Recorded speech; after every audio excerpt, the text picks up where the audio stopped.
नमस्कार दोस्तों, मेरे YouTube channel advocate Jagjit Kumar Bhatt में आप सभी का स्वागत है। दोस्तों हम लोग बात करने जा रहे हैं उत्तर प्रदेश में होने वाले नगर निकाय चुनाव को लेकर के। ऑनरेबल इलाहाबाद हाईकोर्ट की लखनऊ बेंच ने स्पष्ट तौर पर कह दिया है कि राज्य में जो नगर निकाय चुनाव होंगे वो बिना ओबीसी को आरक्षण दिए बगैर ही होंगे, बिना ओबीसी को आरक्षण दिए बगैर ही होंगे। ओपन कैटेगरी की चुनाव होगी, यानी कि ओबीसी को आरक्षण उत्तर प्रदेश में होने वाले नगर निकाय चुनाव में नहीं दिया जाएगा। कोर्ट ने स्पष्ट रूप से डायरेक्शन देते हुए स्टेट इलेक्शन कमीशन को कहा कि State Election Commission to immediately notify the urban local body polls without OBC reservation by holding that the state government does not fulfill the triple test formality as a let down by the apex court। यानी कि court ने स्पष्ट तौर पे कहा कि जो भारत के उच्चतम न्यायालय के द्वारा जो ट्रिपल टेस्ट क्वालिफाई कराने के लिए कहा गया है, आप उसे कराएंगे तब जाकर के जो है ओबीसी का आरक्षण नगर निकाय के चुनाव में या किसी भी लोकल बॉडी के चुनाव में दे सकते हैं। दोस्तों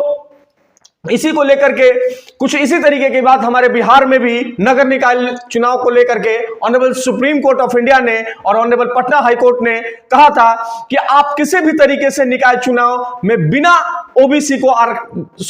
बिना ट्रिपल टेस्ट क्वालिफाई किए बगैर ही आप ओबीसी को आरक्षण चुनाव में नहीं दे सकते हैं। अगर आप ऐसा करते हैं तो आपको ओबीसी कैटेगरी के लोगों का पॉलिटिकल बैकवर्डनेस का एम्पिरिकल डेटा तैयार करना होगा, तभी जाकर के दिया जा सकता है। लेकिन दोस्तों आपको मालूम होगा, मैं पूर्व से लगातार बिहार नगर निकाय चुनाव पे मैं कहते आया हूं और कह भी रहा हूं, और अब उत्तर प्रदेश के नगर निकाय का जो चुनाव को लेकर के ऑनरेबल इलाहाबाद हाईकोर्ट की लखनऊ बेंच ने कहा है, वो स्पष्ट तौर पर उसी तरीके से कहा है जैसा कि बिहार में ऑनरेबल पटना हाईकोर्ट ने 4 अक्टूबर 2022 के दिए गए अपने फैसले में कहा था कि आप किसी भी तरीके से आप ओबीसी को निकाय चुनाव में आरक्षण नहीं दे सकते हैं। अगर आप ओबीसी को आरक्षण चुनाव में देंगे तो आपको याद होगा दोस्तों कि ओबीसी को चुनाव में आरक्षण बिहार में दिया जा रहा है और दे करके संपन्न भी हो गया, लोग जीत करके खुशियां भी मना रहे हैं। उसमें भी हम दोस्तों आगे बात करेंगे। लेकिन आपको मालूम होगा कि ऑनरेबल इलाहाबाद हाईकोर्ट ने इस नगर निकाय चुनाव को लेकर के उत्तर प्रदेश में यह कह दिया है कि आप जो है स्टेट किसी भी तरीके से लोकल बॉडी में चुनाव में ओबीसी को आरक्षण नहीं दे सकता है बिना ट्रिपल टेस्ट क्वालिफाई कराए बगैर ही। लेकिन दोस्तों हमारे बिहार में जो चुनाव हुआ वो जिस तरीके से हुआ, वो एक ट्रिपल टेस्ट क्वालिफाई को सुप्रीम कोर्ट ने उसे रद्द कर दिया है, उसे अधिसूचित करने से मना कर दिया है। जैसा कि दोस्तों आप सभी जानते होंगे कि जब चुनाव ऑनरेबल पटना हाईकोर्ट ने रद्द किया, ईबीसी कमीशन बनाई गई बिहार सरकार की तरफ से, और उस ईबीसी कमीशन के द्वारा AN Sinha institute of social sciences के द्वारा एक एम्पिरिकल डेटा तैयार किया गया और उस एम्पिरिकल डेटा को honourable supreme court of India ने नोटिफाइड करने से मना कर दिया। लेकिन फिर भी बिहार सरकार ने अपने मनमानीपन तरीके से चुनाव करा लिया और अभी ये मामला जो है honourable supreme court of India के पास लिस्टेड है। 20 जनवरी 2023 को इस मामले की सुनवाई होगी दोस्तों, और जब सुनवाई होगी तो मैं दोस्तों क्योंकि जो ये चुनाव हुए हैं दोस्तों बिहार में वो और जो हो रहे हैं वो सब ही असंवैधानिक है और due to process of law को फॉलो किए बगैर ही हो रहा है। मैंने पूर्व में भी कहा था, मैं अभी भी कह रहा हूं कि ये जो चुनाव हो रहे हैं और हो चुके हैं ये रद्द होंगे। दोस्तों मैं कोई ऐसे नहीं बोल रहा हूं, मैं तथ्य और मेरी जो कानूनी समझ है उसके अनुसार बोल रहा हूं। और सुप्रीम कोर्ट ऑफ इंडिया के द्वारा जो दी गई है जजमेंट्स है, Krishna Vikas Gawli versus state of Maharashtra की जजमेंट है, के कृष्णमूर्ति के जजमेंट है, उसमें स्पष्ट तौर पे कोर्ट ने कहा था कि आप जो है ट्रिपल टेस्ट क्वालिफाई कराए बगैर ही आप ओबीसी को आरक्षण नहीं दे सकते हैं लोकल बॉडी के इलेक्शंस में। तो फिर बिहार सरकार आखिर कैसे करा रही है? बिहार सरकार का भगवान मालिक है, क्योंकि बिहार में बैठे सत्ताधीशों के दिमाग जो है वो खराब हो चुका है और इसीलिए कानून का हथौड़ा है दोस्तों। जब किसी राजनेता का सत्ता का नशा उसके सर पे चढ़ जाता है तो कोर्ट की डंडा रहती है, और फिर कोर्ट की डंडा जब लगती है तब राजनेताओं को समझ में आता है कि बिहार लोकतांत्रिक व्यवस्था में जुडिशरी जो है वो किसी भी फॉर्म में रूल ऑफ लॉ को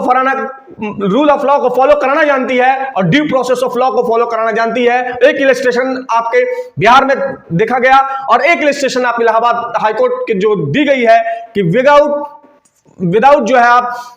ट्रिपल टेस्ट क्वालिफाई कराए बगैर ही आप ओबीसी को आरक्षण नहीं दे सकते हैं, लेकिन बिहार में ये चल रहा है दोस्तों, चल रहा है। खैर, आगे जो इलाहाबाद हाईकोर्ट ने जो आगे कहा दोस्तों, हम उसमें बात करते हैं कि निकाय चुनाव को लेकर के आने वाला इलाहाबाद हाईकोर्ट की जो लखनऊ बेंच थी, उसने सुनवाई के दौरान क्या कहा, हम उन बातों पे भी बात कर लेते हैं दोस्तों। जो केस का नाम है Vaibhav Pandey versus state of UP through principal secretary department urban along with the connected matters PIL number 878/2022। Court ने दोस्तों, अगर आप कोर्ट का ऑर्डर देखेंगे तो कोर्ट ने स्पष्ट तौर पे जो कहा है मैं वो आपको पढ़ के सुना रहा हूं। कोर्ट ने साफ तौर पे कहा दोस्तों, अगर ऑर्डर वाले सेशन पे जाएंगे आप तो वहां पे कोर्ट ने स्पष्ट तौर पे कहा है, मैं आपको पढ़ के सुना रहा हूं। इसके सी पॉइंट में कोर्ट ने कहा, it is a further directed that until the triple test condition as mandated by the honourable supreme court in KK Krishnamurthy and Vikas Krishnarao Gawli is a completed in all respect of state government, no reservation for backward class of citizen shall be provided, and since the term of municipality as either ended or shall be coming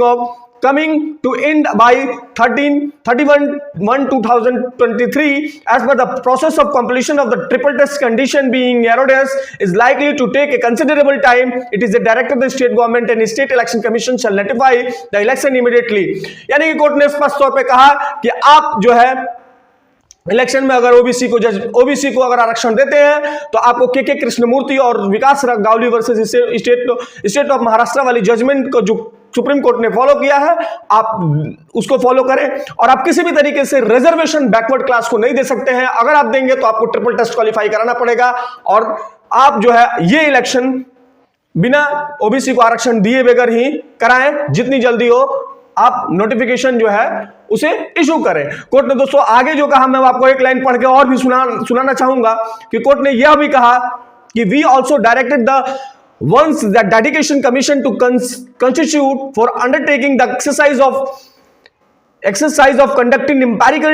empirical study as to the nature and implication backwardness for the purpose of providing reservation of the backward class of the citizen in the context of election to the urban local body, the claim of transgender their inclusion among the backward class citizens shall also be considered। यानी कि court ने स्पष्ट तौर से कहा कि अगर आप इस तरीके का आरक्षण का व्यवस्था करेंगे तो आपको डेडिकेशन कमीशन बनाना पड़ेगा, आपको उसका ओबीसी के पॉलिटिकल बैकवर्डनेस का पता करना होगा, तब जाकर के आप ओबीसी को आरक्षण निकाय चुनाव में दे सकते हैं। यानी कि जो बातें पूरे देश के अंदर चल रही है दोस्तों, आपको मालूम होगा कि BMC का जो इलेक्शन है, नहीं भी मालूम है तो मैं आप सभी को इस वीडियो के माध्यम से बताना चाहूंगा कि बहरीन मुंबई म्युनिसिपल कॉर्पोरेशन का जब चुनाव हुआ तो उस चुनाव में भी महाराष्ट्र सरकार ने चुनाव करा लिया। बाद में यही कि विकास कृष्णराव की जजमेंट थी जिसमें honourable supreme court of India ने जो है उनके पूरे इलेक्शंस जो करा लिए गए थे, सब चुन लिए गए थे, उसको रद्द कर दिया। और उसी के तर्ज पर मैं डंके की चोट पे कह सकता हूं दोस्तों, और मैं अपने कानूनी समझ के अनुसार ये कह सकता हूं कि बिहार में आने वाले समय में जो 20 तारीख को जब सुनवाई होगी तो कोर्ट का डंडा चलेगा और बिहार में जितने भी इलेक्शंस हैं वो रद्द कर दिए जाएंगे। बाकी दोस्तों आपकी जानकारी कैसी लगी आप अपने कमेंट बॉक्स में राय दे। देखते रहे मेरा यूट्यूब चैनल दोस्तों, शेयर करें, सब्सक्राइब करें, लाइक करें मेरे यूट्यूब चैनल को दोस्तों। धन्यवाद दोस्तों, धन्यवाद।